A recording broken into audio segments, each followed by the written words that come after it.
안녕하십니까. 오늘은 이 한국의 베스트셀러 이 작가이신 이남희 선생님을 모셨습니다. 이남희 선생님은 이 정신과 의사시고 학문적인 이 배경은 융심리학이신 네. 거죠. 네. 근데 베스트셀러 된 게 없는데 거의 여기 베스트셀러 작가 아닌데. 오늘 책 표지에 있는 것 같습니다. 그래요? 어디 있어요? 있었던 것 같은데. 여기 예전에. 있습니다. 여기서 오늘은 네. 지금 현재 책을 몇 권 쓰신 거죠? 한 대여섯 권 정도 된 것 같아요. 그 중에서 이제 이 심리학이 만난 우리 신화하고 네. 이제 그 성경으로 배우는 심리학. 네. 그래서 이제 성경과 우리 신화는 공통점은 이제 뭔가 종교적 영성적인 거랑 관계있다는 네. 거잖아요. 네. 근데 네. 그렇다면 이제 우리 사람 심리하고는 이게 또 어떻게 연결되는지 여쭤보도록 네. 하겠습니다. 네. 그래서 저는 이제 우리 신화가요. 네. 그래서 쭉 이거 보면서 보니까 일단 이 신화가 과연 예컨대 한 2000년, 3000년 전 네. 우리 민족의 시원 때부터 있었던 건지 아니면 이게 사실 한 500년 전이나 3, 400년 전에 생긴 건 아닐까? 그런 생각도 들긴 그렇진 했습니다. 않아요. 그렇지 않습니까? 예. 예. 물론 이제 윤색이 되고 예. 좀 변경이 되고 한 부분이 있는데 이 신화는 구전이거든요. 구전이라는 거는 활자가 발명되기 이전부터 있었던 거거든요. 그래서 제가 이 신화를 심리학이 만난 우리 신화를 쓸 때 이제 텍스트북에 있잖아요. 예. 근데 그 중에 하나가 삼국유사예요. 예. 삼국유사는 그 시대에 떠돌던 구전을 활자화한 거거든요. 예. 그 삼국유사를 쓴 저자가 만들어낸 소설이 아니라고요. 예. 그러니까 그거는 이미 수천 년 동안 있었던 얘기인 거죠. 그리고 또 하나는 이제 무당들이 그 입에서 입으로 수십 대 전에 내려온 그런 것들을 이제 체록을 하신 분들이 많아요. 그거를 쓴 거예요. 근데 그러니까 모든 거를 활자가 된 것만이 진실이고 구전은 가치가 없는 거다. 이런 것도 굉장히 근대 서양 중심적인 생각 중에 하나거든요. 그러니까 뭐 예컨대 북미의 인디안이라든가 그런 거기는 다 구전으로 신화가 전승이 되는 거 아니에요? 호주의 그 원주민이라든가 그러면 그 사람들이 구전으로 한 거는 그 니네들이 뭐 100년, 200년 전에 만든 소설 아니냐 이렇게 하면서 폄하를 한다면 그 사람들의 문화를 굉장히 통째로 부정하는 거죠. 저는 식민주의적인 사관이라고 봐요. 그러니까 제 생각은 이제 한 가지는 여기 나오는 그러니까 우리 신화의 이제 어떤 심리학적인 그런 바탕으로 이제 재해석하셨다고 말씀드리니까 내용을 보니까 이게 뭔가 2000년 전, 3000년 전, 5000년 전에 뭔가 시원적인 그거보다는 이게 너무 이게 유교 사회를 연상시키는 내용이 좀 많아갖고 제가 그런 의심을 좀 품었었습니다. 그게 이제 아무래도 살아남아야 되잖아요. 그러니까 이 우리나라 신화가 가장 많이 살아남은 데가 그래도 비교적 제주도예요. 그러니까 그 묻보다 섬이라서 훨씬 더 힘이 덜 갔을 것 같잖아요. 그래서 사실은 신화가 좀 많이 남아 있는데 그럼에도 불구하고 조선 시대에 그 무당들이 거주하는 공간이라든지 이런 거를 다 불태우고 막 없애고 그 제주도에 지금식으로 말하면 도지사죠. 내려가면 막 무당들 죽이고 그런 게 굉장히 많았어요. 그래서 명맥을 이어나가야 하기 때문에 그 유교적인 색채나 불교적인 색채가 거기 들어가 있는 거예요. 근데 이 조선 정부의 샤머니즘 무교 탄압은 제주도 말고도 그러면 삼남 지방이나 뭐 종적으로 이렇게 했던 전국적으로 있었죠. 근데 그 제주도는 특히 그 이제 무속이 훨씬 더 이 묻보다는 더 힘이 더 셌던 거죠. 뭐 과거를 뭐 많이 봤겠어요 거기서. 그리고 그 제주도까지 관리들이 많이 가지를 못하잖아요. 그러니까 아무래도 그 중앙에서 하는 그 힘이 좀 덜했던 거죠. 그러니까 그런 탄압 에도 불구하고 이제 살아남은 그렇죠. 우리 네. 신화이기 때문에 네. 거기에 이제 더 큰 가치가 있는 건데요. 네, 네, 네. 거기서 이제 현대인들한테 주는 메시지는 어떤 게 있습니까? 이제 아까 신화를 얘기할 때 이거 꼭 뭐 유교에서 얘기하는 거 아니냐, 불교에서 얘기하는 거 아니냐, 뭐 요즘식으로 되네 이렇게 얘기한 거는 최근에 만들어져서가 아니라 이제 융심리학에서 말하는 예. 그 원형이라는 얘기가 있어요. 예, 예. 그러니까 그거는 뭐 시대나 공간 뭐 이런 거하고 상관없이 사람이라면 공통적으로 가지고 있는 그 우리가 해야 될 과제들도 있고 심리적인 배열도 있고 뭐 그거는 인종, 뭐 언어, 민족하고 상관이 없는 거죠. 그래서 그런 원형적인 배열이 어떻게 돼 있느냐를 신화를 통해서 들여다보면 그거를 현재 우리 삶하고도 이렇게 같이 배치시킬 수가 있어요. 그러니까 신화 속에서 뭐 영웅이 탄생해서 뭐 역경을 극복을 하고 결국에 다시 또 용서하고 화해하고 이런 그 과정들이 아주 흔한 모티브 중에 하나인데 그거는 우리가 현실에서도 뭐 나름대로 모든 사람은 사실은 다 역경이 있잖아요. 뭐 우리가 보기엔 금수저는 역경 없이 살았을 것 같은데 실은 또 금수저한테 가면 자기 나름대로 역경이 있다고요. 그러니까 어떤 사람이든지 역경이 있어요. 그리고 어떤 사람이든지 자기가 뭐 부모든지 세상이든지 버려짐을 받는 그런 느낌이 들 때가 있어요. 뭐 그런 거를 어떻게 극복했느냐는 인류의 공통 과제죠. 네. 그래서 이 융심리학이 생각하는 인간 심리의 원형의 핵심은 그러면 영웅인가요? 아니 그건 꼭 아니고요. 영웅은 그 여러 가지 그 원형상 중에 하나예요.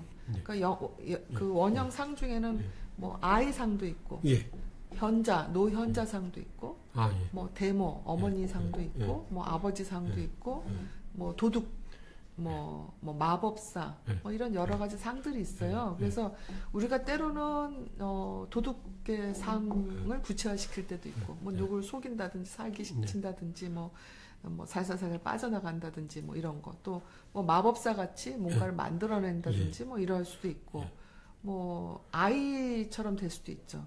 그래서 얼뜻 보면 아이 원형은 뭐 하찮고 뭐 무기력하고 뭐 좀 외롭고 이렇게 생각할 수 있지만 실은 아이 원형이 굉장히 많은 잠재적인 능력을 갖고 있잖아요. 그래서 그 아이가 성장하고 커서 힘센 어른으로 되고 이제 마침내 노현자가 되는 그런 과정들, 그런 게 제일 중요한 그 주제 중에 하나죠. 근데 그 여러 가지 영웅, 아이, 뭐 마법사, 뭐 대모, 도둑, 그걸 또 다시 또 관통하는 원형들의 또 원형이 있습니까? 아니면 그 최상위 원형이 있나요? 아니면 최상위 원형이 자기. 자기요? 예, 자기라는 거는 그 나의 의식과 무의식, 뭐 나의 합리적인 측면, 감성적인 측면, 뭐 육체, 뭐 이런 거를 정신, 뭐 영성 이런 걸 다 합쳐서 그 큰 그 통일된 하나의 그 큰 존재라고 생각을 해서 우리가 우리의 의식으로는 그 전체 자기를 파악하기가 힘들어요. 왜 그러냐면 무의식이라는 게 있기 때문에 우리가 모르는 영역이 우리 뇌에 있는 거죠. 그러니까 의식에서는 다 잊어버리고 있는데 오늘 갑자기 생각이 났네, 뭐 한다든가, 나한테 이런 능력이 있었다니라든가, 그렇죠. 나한테 이런 측면이 있었다니 이러고 놀래잖아요. 그런 게 우리가 이제 무의식이 있다라는 증거거든요. 그래서 그거는 우리 뭐 뇌세포도 역시 마찬가지인데, 뇌세포를 우리가 이렇게 생활하면서 모든 뇌세포를 다 쓰고 살진 않죠. 나머지 쓰지 않는 뇌세포에 숨어있는 엄청난 그 지식, 저장, 뭐 기억, 정보 이런 것들이 있거든요. 그런 거가 무의식이라고 얘기하시면 되죠. 그 이제 여기 심리학에 맞는 우리 신화에 나오는 대부분의 신화는 그 해피엔딩으로 끝나는 거죠. 꼭 그렇지는 않나요? 비극으로 끝나는 경우도 있나요? 그럼요. 그래서 근데 그 신화는 좀 재밌는 게 뭐냐면 비극인데 결국에는 이제 무조신으로 변한다든가, 또 비극인데 용서해서 같이 또 신이 된다든가 그래요. 그러니까 신의 세계는 우리가 뭐 소설이나 이런 현실에서 말하는 그런 의식 세계의 어떤 선악의 개념하고는 조금 다 다르죠. 그러니까 우리가 그리스 로마 신화를 볼 때도 보면 이거 정말 비윤리적이다. 또 굉장히 끔찍하다. 뭐 비극이 아니라 비극을 넘어선 거다. 라고 얘기를 하는데 신들은 그거에 대해서 인간들처럼 그렇게 막 비극적으로 또 느끼지도 않잖아요. 그게 신들의 세계죠. 신화의 세계인 거고.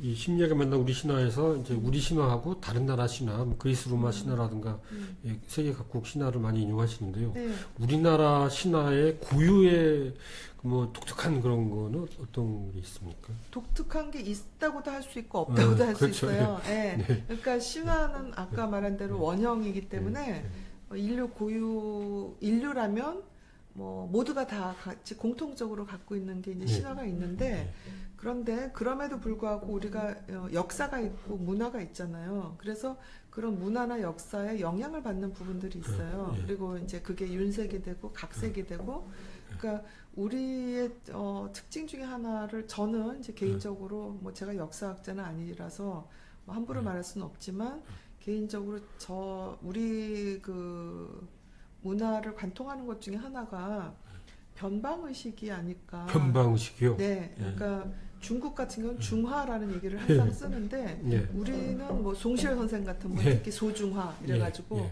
우리의 정체성 자체를 중화의 하나의 변방으로 생각하는 사람들이 상당히 우리나라의 주류였단 말이에요. 그래서 세계사의 중심이라는 생각을 어쩌면 아주 최근에서야 사람들이 우리도 어쩌면 세계사의 중심이 될 수도 있는데라는 생각을 최근에서야 조금 그리고 그동안에 과거에 했던 사람들도 있어요. 그러면 그런 사람들은 굉장히 이단 뭐 아주 역적 이런 식으로 많이 그 역사에서 사라지게 만들었단 말이에요. 그래서 그런 변방의식이 첫 번째가 있는 것 같고 그 다음에 이제 외침이 많았잖아요. 그리고 우리나라가 이집트 다음으로는 중앙 집권제가 가장 먼저 된 나라 중에 하나예요.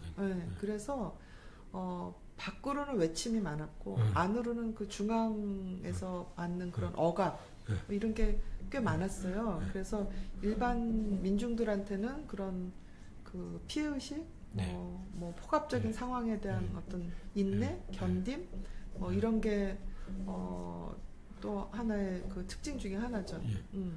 그러니까 그 변방의식 결국에는 이 사대주의하고 통하고요. 그러니까 이제 소중화도 그렇지만 사대주의나 소중화의 특징 어떻게 보면은 이제 양면성인데요. 그러니까 이제 중국이 우리 형님이고 우리는 이제 동생이나 뭐 그런 심지어는 뭐 아들 비슷한, 뭐 자식 비슷한 게 막 그렇게까지 비화될 수 있는데 그렇지만은 특히 이제 그 명나라가 망한 다음에는 명나라가 망했으니까 중화를 이어가는 건 우리다. 그렇죠. 그렇게 생각을 또 굉장한 또 자부심도 있고. 근데 그게 우리가 이제는 세상을 호령한 데가 아니라 우리가 명나라를 잇는다라는 생각이 이제 그 문제가 된 거죠. 그래서 결국에는 뭐 병자호란도 나온 거고 임진왜란도 나온 거고 저는 그렇게 생각해요. 뭐 역사학자가 아니니까 뭐 무식한 얘기긴 하지만.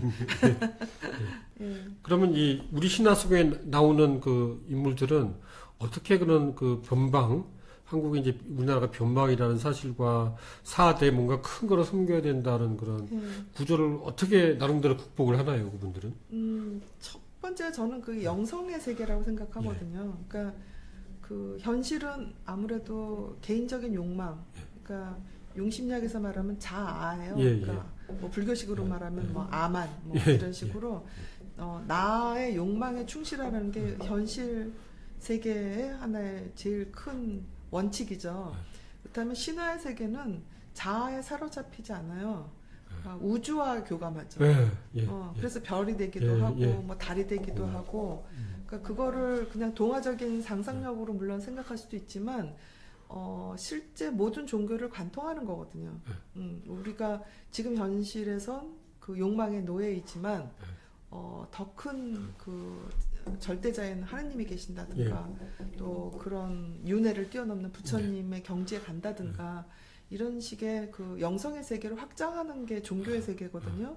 근데 신화의 세계도 역시 그런 그 나에 사로잡힌 그런 작은 자아가 아니라 큰 자기로 가는 그 길 중에 하나라고 보는 거죠.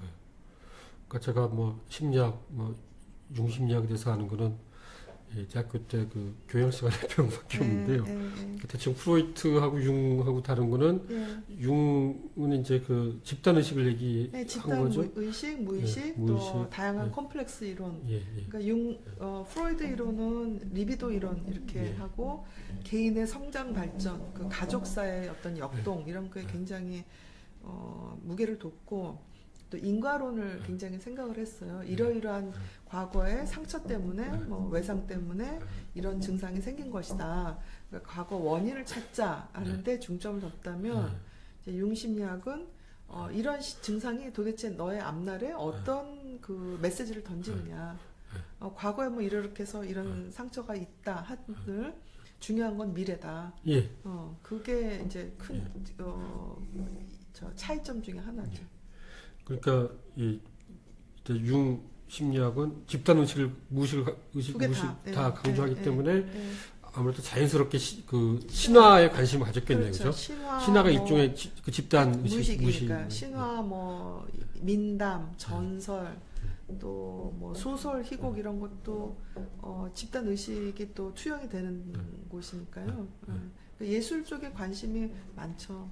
물론 프로이드도 예술 쪽에 관심이 있었지만 프로이드가 예술을 보는 관점은 심리학을 설명하기 위한 수단으로 본 거예요.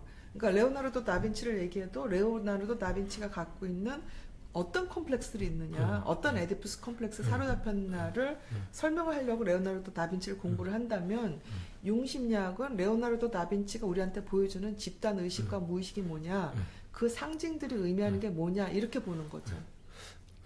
아까 그 융심리학의 특징 중에 하나로 그 컴플렉스에 대한 이론을 말씀하셨는데, 그러면 우리 신화에 나오는 주인공들은 주로 어떤 컴플렉스가 있나요? 그 아들, 딸 차별 컴플렉스 그런 것도 있죠. 그러니까 그 아들, 딸 차별하는 거는 얼뜻 보면 뭐 유교, 기독교 그런 가부장제가 생긴 이후에 생겼다 이렇게 보는 설도 있고, 뭐 인류학자들은 이제 뭐 잉여 생산이 생기면서 힘을 아버지가 힘센 아버지가 그 아내나 아이들을 하나의 재산의 일부로 생각하면서부터 뭐 생각했다. 뭐 그렇게 주장하는 뭐 여러 가지 학설이 있지만 어쨌거나 하여튼 그 자본주의 시대 이전에도 또는 유교 이전에도 여성에 대한 억압이라든지 불평등한 거라든지 이런 건 있었거든요. 예전 민담이나 신화에 다 그런 게 드러나니까. 그래서 물론 그거를 뭐 남녀 차별이라고 요즘에 말하는 그런 식으로 묘사를 할 수도 있지만 그 이전에 여성이기 때문에 여성이 남성보다 신체적으로 약하잖아요. 여성이기 때문에 겪는 그런 컴플렉스들도 있었고, 그다음 남성들은 엄남 그렇지 않아요. 또 남성이기 때문에 겪는 불평등이 또 있단 말이에요. 힘써야 되고 센 척해야 되고 또 뭐 집안에서 가장으로서 책임을 져야 되고 뭐 감정을 표현하면 안 되고 뭐 이런 것도 다 남성들이 겪는 불평등이죠. 그런 것도 신화에 들어가 있는 거죠. 그러면 아들, 딸만 있냐면 그렇지 않고요. 아버지나 어머니도 또 역시 마찬가지죠. 아버지로서 해야 되는 짐들. 아버지이기 전에 인간인데 인간임을 희생하고 아버지 노릇만 만약에 강요하면 그것도 하나의 컴플렉스가, 그래서 부성 컴플렉스가 되는 거죠. 어머니도 마찬가지고. 그래서 이제 이게 두 번째 책으로 들어가겠습니다. 성경으로 배우는 심리학. 그러니까 이제 이 두 책의 연결고리 어떻게 보면은 그 심리학이고 또 이제 그 융심리학, 특히 융심리학이고 또 이제 영적인 그 우리 신화 성경인데, 그러니까 이제 문화적 상도해주의에 따르면은 이제 뭐 아마존 지역의 뭐 어떤 신화나 뭐 이 고등 종교인 불교, 그리스도교 신화나 똑같은 레벨 우열이 없는 거잖아요, 그죠? 아니면 사실 또 우열이 있나요? 고등 종교이기 때문에. 고등 종교, 하등 종교 이런 거를 이제 20세기 뭐 그 이제 종교학자, 서양 중심의 종교학자들이 그런 얘기를 했는데요. 저는 개인적으로 과연 그런 고등, 하등에 구별을 해야 되느냐 생각을 해요. 물론 이제 고등 종교는 이제 조직적인 그런 걸 갖고 방대한 주석서를 갖고 또 어떤 개인을 우상화하지 않으려는 그런 상당히 그 세련된 체제를 갖고 있죠. 그리고 이제 이른바 하등 종교라고 하는 뭐 무속 샤머니즘이라든지 뭐 그 하는 경우는 자칫 잘못하면 뭐 예컨대 뭐 무당이 굿하다가 사람 죽이는 수도 있고 또 무당한테 뭐 돈을 갖다 바쳐서 완전히 뭐 알거지가 되는 경우도 있고 그렇잖아요. 예. 그래서 그런 것 때문에 어떤 그 조직적으로 조직화할 수 있는 그런 게 부족하다. 그래서 그건 하등이다. 이렇게 얘기를 한단 말이에요. 근데 따지고 보면 뭐 소위 고등종교라는 데서 더 많이 가져가기도 해요. 그렇죠? 예. 그리고 고등종교에서 뭐 무슨 뭐 부흥회니 뭐니 하면서 실제로 치료를 하는 거를 놓치고 네. 환자를 죽게 하는 경우도 있어요. 물론 이제 퍼센트가 좀 다르긴 하죠. 그리고 조금 더 세련된 종교일수록 어떤 한 사람을 우상화시키지를 않고 그걸 잘 이렇게 적절하게 조절하는 장치가 있죠. 그래서 저는 뭐 천주교, 뭐 불교, 이런 쪽이 뭐 예컨대 무슬림보다 더 우월하다든가, 예. 뭐 유일신이 뭐 다신교, 예컨대 힌두교나 이런 예. 거보다 훨씬 더 뭐 현대적인 거라든가 꼭 그렇게 봐야 되나 하는 데는 의심이 있어요. 그러니까 대략 무력이나 경제력에 국가 간이나 정치 공동 집단 간의 우열은 있어도 네. 어떤 사람에게 영적인 우열은 없다 이렇게 봐야 되는 건가요? 중요한 거는 종교가 아니라 그 종교의 어떤 체제가 아니고요. 누군가를 믿는다, 어떤 절대적인 어떤 존재를 믿는 그 사람의 태도가 저는 문제라고 보거든요. 그러니까 뭐 따지고 보면 중세 때 교황들 얼마나 많이 타락했었어요. 그렇죠? 교황이란 자리에 있음에도 불구하고. 그리고 지금도 뭐 무슬림 종교에서 뭐 일부 어떤 종교 지도자들은 종교 지도자로서가 아니라 테러리스트로서 하는 경우도 있잖아요. 근데 대부분은 또 안 그런 경우가 많죠. 그러니까 그거를 종교의 차이가 아니라 종교를 믿는 사람의 태도에 따라서 차이가 있는 게 아니냐. 저는 그렇게 봐요. 예. 그래서 이 성경으로 배우는 심리학 이 책의 부제는 이 분석 심리학으로 만나는 성경의 사람들인데요. 네. 뭐 이게 성경의 주요 인물들 다 나옵니까? 모세, 뭐 엘리, 이사야, 예수님도 나오고 바울도 나오고 다 나오고. 다 나오죠. 근데 성경에는 워낙 엄청나게 많은 사람들이 나오기 때문에 그 중에서 아주 정말 코끼리 다리 만지는 것처럼 일부만 끄집어냈는데 그 중에서 이제 리더로서 어떤 역할을 한 사람들한테 많이 좀 포커스를 맞췄어요. 예. 근데 이 성경에 나오는 인물들은 하나의 관통하는 공통점은 이 뭐 하느님 내지는 하나님을 믿는 사람들이었잖아요. 근데 하나님을 믿는 게 일종의 그것도 콤플렉스가 되지 않나요? 그렇죠. 좋은 의미의 콤플렉스죠. 좋은 의미의 콤플렉스가 되나요? 그러니까 이제 공자님이 예컨대 뭐 도나 천명, 뭐 천 이런 거를 생각을 하면서 살았죠. 뭐 그러니까 뭐 죽은 다음에 뭐가 있느냐 뭐 이런 거에서 구체적으로 얘기는 하지 않았지만 공자님도 하늘의 존재를 항상 생각했거든요. 그건 종교적인 태도인 거죠. 그러니까 공자님이 예컨대 그 천이나 천명이나 도나 이런 걸 생각하지 않고 그냥 뭐 예를 들어서 한비자처럼 국가를 잘 경영하는 것만 했다. 그러면 이제 성인의 반열에 못 드는 거잖아요. 그러니까 그 성경에서도 뭐 하느님이든지 하나님이든지 뭐 단어의 차이지만 이것도 성경도 어떻게 보면 유대인들의 역사책이잖아요. 관점에 따라서 그렇게 볼 수도 있단 말이에요. 근데 다른 나라의 역사책과 다른 가장 큰 것 중에 하나가 하느님의 존재거든요. 그러니까 왕을 신격화하는 게 아니라 왕은 어디까지나 하느님의 종이라는 그것 때문에 실은 훨씬 더 평등한 그 생각을 갖고 살 수도 있었고, 그렇죠. 왕이 만약에 잘못하면 하느님한테 똑같이 벌을 받고 뭐 쫓겨나기도 하고, 그게 유대인들의 뭐 힘이 되기도 하고요. 그러니까 우리 신화에 나오는 그 영웅들과 또 여러 가지 사람들 여러분들이 역경을 겪고 있고 희로애락을 겪고 또 분노도 느끼고 그러는데 여기 성경에 나오는 분들도 결국 이제 인간 조건은 똑같으니까요. 그렇죠.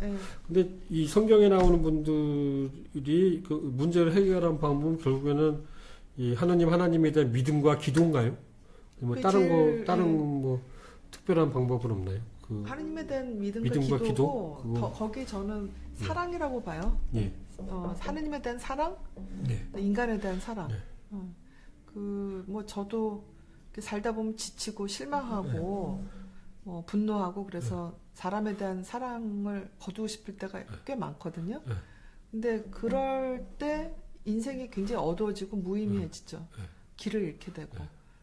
근데 내가 뭐 예수님께서 예컨대 십자가에 매달리셔도 사람들을 사랑했기 때문에 용서를 해주고 뭐 마리아를 부탁을 하고 이런 거가 다 사랑에서 나오는 거죠. 그러니까 그 사랑이 견디게 하는 가장 큰 힘이 아닌가. 네.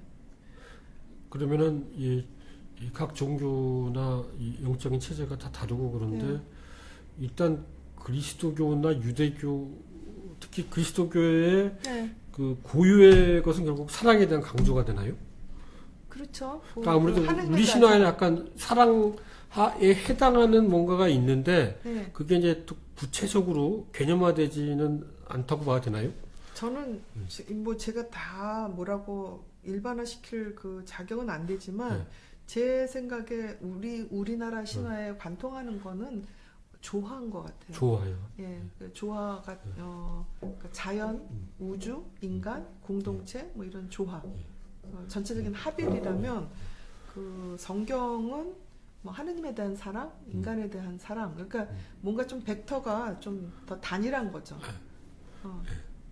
이 성경으로 배우는 심리학 이걸 쓰시면서 성경에 나오는 인물 중에서 누가 제일 재미있나요? 심리학적으로 봤을 때 참 그 뭔가 참 뭐 일어날 거리도 많고 논란도 많고 뭐 그 대표적인 제일 흥미로운 사람이 있나요? 흥미롭게 다 흥미로운데요. 논란거리가 되는 사람은 아마 이제 사울 같은 경우는 우울증이기 때문에 그 정신과 의사들이 굉장히 관심을 많이 갖고, 그 다음에 노아 같은 경우는 재밌는 장면들이 꽤 돼요. 그러니까 지금식으로 얘기하자면 약간 미친 사람이다, 뭐 세상에 망한다, 뭐 이렇게 해서 혼자서 그 배를 만들고 이러면 많은 사람들이 저 사람 미쳤다 이런 얘기를 할 거예요. 그러니까 그럼에도 불구하고 자기 길을 꾸준히 갔고 또 그 다음에 또 나중에는 또 뭐 술 마셨는지 어쨌는지 뭐 우스꽝스러운 장면도 또 나오기도 하고 정신과 의사들이 보면 이 사람들을 만약에 여기 현실에서 인터뷰를 한다면 내가 뭐라고 진단을 내릴 수 있을까 그런 상상을 하게끔 만든 사람들이 꽤 있죠.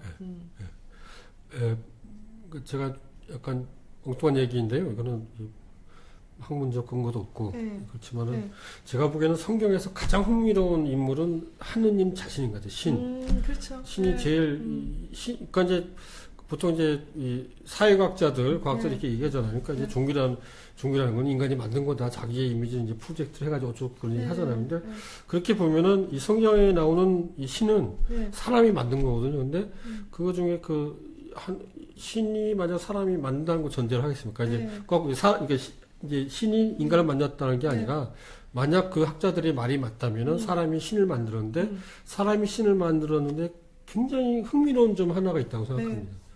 저는 그게 나르시즘이라고 생각합니다. 그러니까 천지창조를 하고 이제 자기가 만든 건데 참 잘 만들었더라. 뭐 이렇게 막 스스로 만들고 감탄한 거거든요.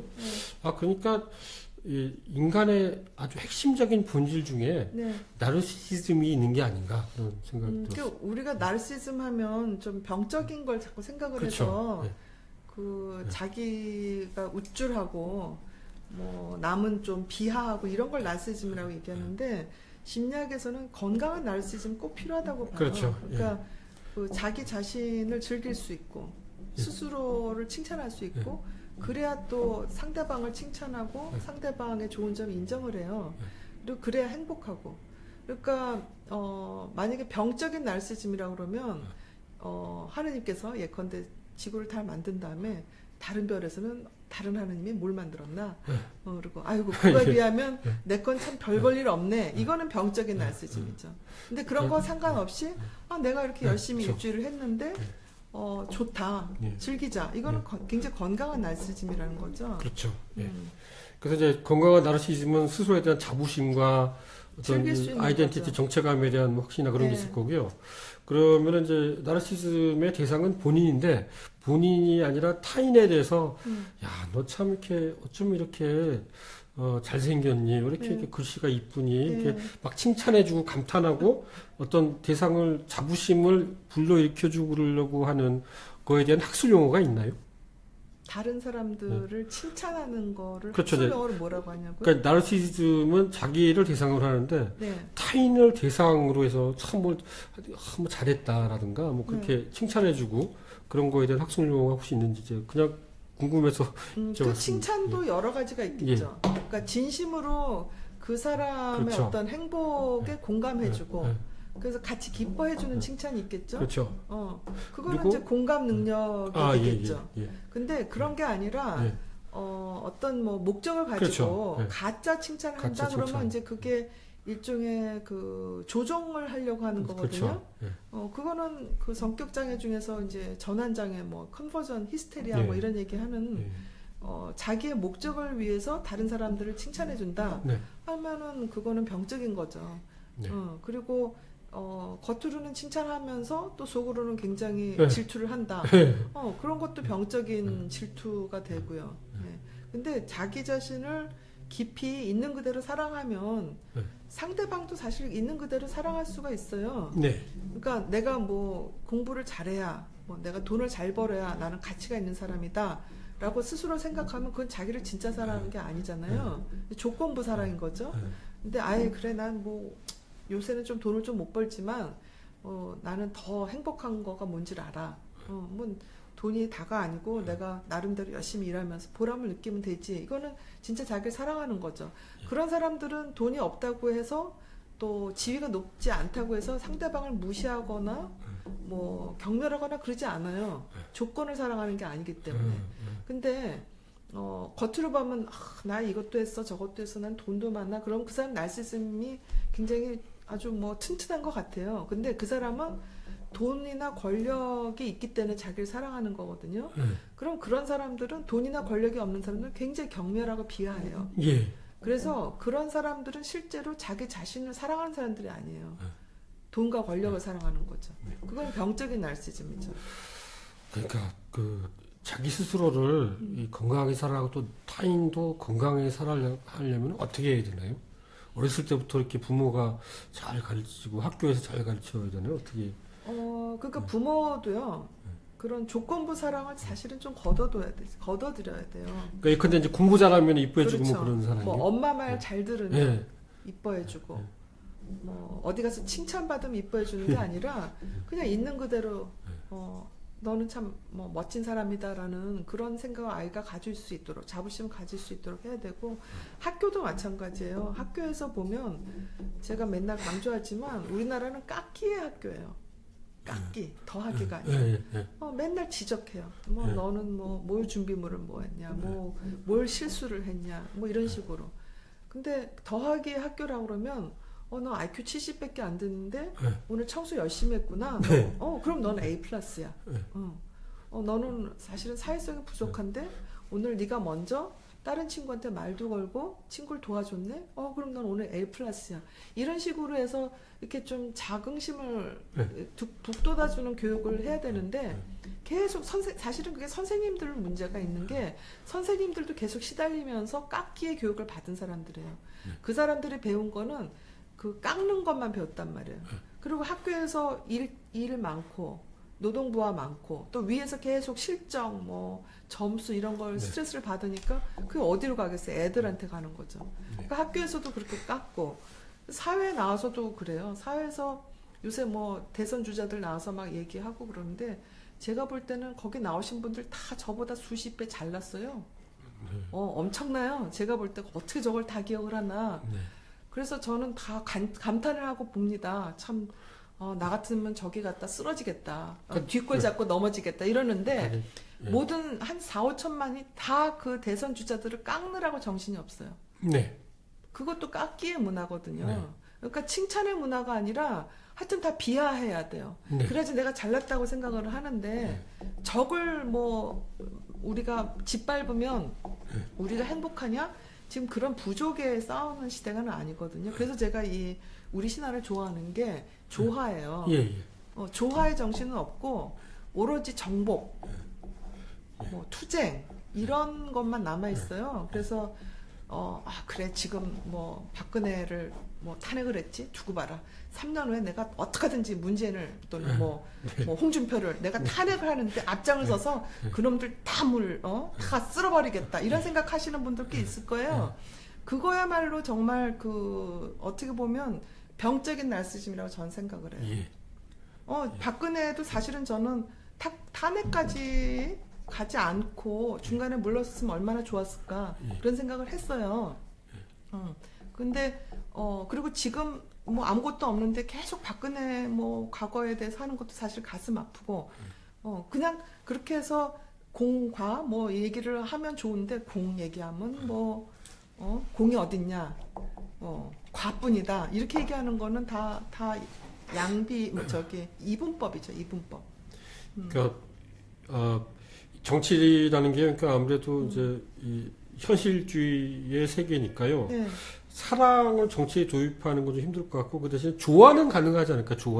조화의 가치는 그래도 지금 이제 막 서로 말씀하신 대로 막 헐뜯고 막 깎아내리고 그러는데 사랑은 좀 약간 갑자기 막 헐뜯고 막 싸우고 그러다가 갑자기 우리 사랑하자 그러면 약간 이상할 것 같고 조화는 그렇죠. 가능하겠죠. 네, 조화. 그래서 뭐 사랑 그런 거야 종교 지도자들이 할 일이겠죠.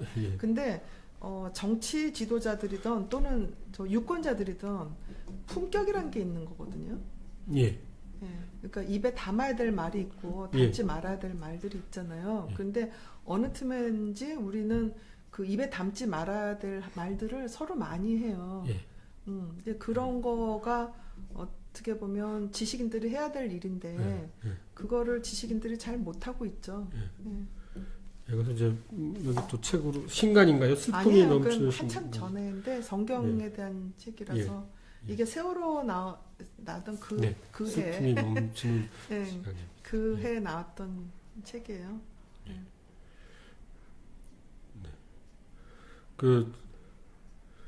그러면은 앞으로 쓰실 책은 몇 권 남으셨나요? 지금 쓰고 계신 책은 어떤 게 있으십니까? 올 봄에는 논문 쓰느라고 제가 책을 전혀 못 썼어요. 이제는 그 대중서는 조금 쉬고 뭐 아마 논문을 더 써야 되지 않을까 싶은 생각이 들어요. 그러니까 그냥 논문하고 대중서 겸겸해서 겸사겸사 쓸 수는 없나요?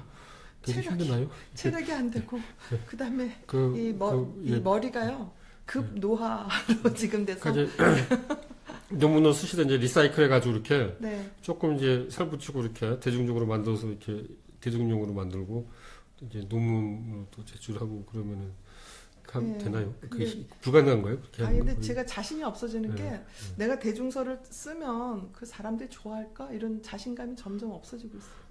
그러니까 이제 강의도 그렇고 거의 뭐 지금 15권, 16권의 책을 쓰시는 거는 그 책이 팔리니까 이제 그 출판사에서 내자 그러지 안 팔리면은 그럴 것 같아서 자꾸 출판사에서 내자 그러는데 계속 혹시나 했는데 역시나예요. 잘 안 팔려요. 꾸준히 안 팔리는 책을 그게 좀 매니아층이 좀 있으실 것 같아요, 그죠? 매니아층이 정신과 의사 심리학자 많아가지고요. 뭐 매니아층이라고 거기도 레드 오션입니까? 맞습니다. 몇 분 정도 계십니까? 그거 알 수가 없죠. 그리고 아무래도 젊은 사람들이 저보다 정말 젊은 사람들이 좀 더 반짝반짝하고 또 젊은 사람들 심의를 더 잘하는 것 같기도 해요. 그래서 제가 요새 자신감이 점점 없어지고 있어요. 그러면 융심리학은 자신감이 좀 다운됐을 때 어떻게 해결하라 그럽니까? 그런 건 없습니까? 자기 안으로 들어가라고. 자기 안으로. 그럼 불교랑 굉장히 비슷한 거네요. 그러면. 그래서 잘 충전을 하라 그러죠. 그럴 때 괜히 밖에 나가서 사고 치지 말고 이제 공부를 더 하라는 얘기니까 이제 공부를 좀 더 해야죠. 그러니까 이제 어느 정도 시간이 됐기 때문에 이제 마지막으로 우리 독자 시청자들께 강조하실 말씀을 해주십시오. 책 읽으시는 분 많지 않잖아요. 그래도 책 속에서는 길이 있다고 봐요. 그리고 그거는 굉장히 상투적인 얘기지만 책 속에서 자기를 만날 수가 있거든요. 근데 그 뉴스나 앱이나 이런 데서는 자기를 만나는 게 굉장히 어려워요, 상대적으로. 나를 만나지 않고서는 이 세상에 의미 있게 살 수가 없을 거예요. 예. 그러니까 책 속에서 나를 만난다는 거는 그 내 생각하고 똑같은 걸 발견한다는 거면 더 훨씬 더 깊은 의미에서 그렇다는. 그러니까 나를 객관적으로 볼 수도 있고, 예. 나의 알지 못했던 측면을 만날 수도 있고, 예. 또 깊이 나에 대해서 생각할 수도 있고. 예. 네. 그럼 이 세 권 중에서 네. 나를 만나는데 제일 좋은 거는 어느 게 제일 좋다고 보십니까? 제일 좋은 게 예. 있나요? 다 그냥 조금씩 예. 나를 만나는데 뭐 요만큼 도움이 되면 다행인 거죠. 그냥 제가 그러면 찍어가지고 제가 보면은 네. 이 슬픔이 멈추는 시간이 나를 만나는데 제일 도움이 되지 괜찮아요. 않을까 생각합니다. 그게 우울증 있을 예. 때 뭐 예. 불안증 있을 때 뭐 예. 이렇게 다 그 가는 그 예. 뭐가 있어요. 길이. 예, 오늘은 이 베스트셀러 작가이시자 이 정신과 의사이신 네. 그 이남희 박사님을 모시고 말씀 나눠봤습니다. 네. 예, 감사합니다. 네, 감사합니다. 나와주셨습니다. 네. 예, 다음 주에 뵙겠습니다. 네.